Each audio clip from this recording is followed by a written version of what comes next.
ஸ்ரீனிவாஸ் சொல்ற அற்புதமான பாட்டுங்க. வாழ்க்கைனா எப்படி வாழணும்னு பேசியிருப்பாங்க. ஒரு மனுஷனா இப்படிதான் இருக்கணும். ஆனா இந்த இலக்கணத்தை வச்சீங்கன்னா இன்றைக்கு 99% மனிதர்களை நீங்க மனிதர்களே சொல்ல முடியாது. ஆடைகள் போட்டு மனிதன் என்பவன் தெய்வமாகலாம்.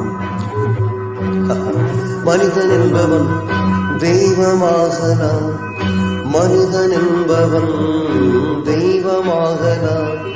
வாரி வாரி வழங்கும் போது வள்ளலாகலாம். வாழை போல தன்னை தந்து தியாகியாகலாம். உருகி ஓடும் மெழுகு போல ஒளியை வீசலாம். மனிதன் என்பவன் தெய்வமாகலாம். தெய்வமாகலாம்.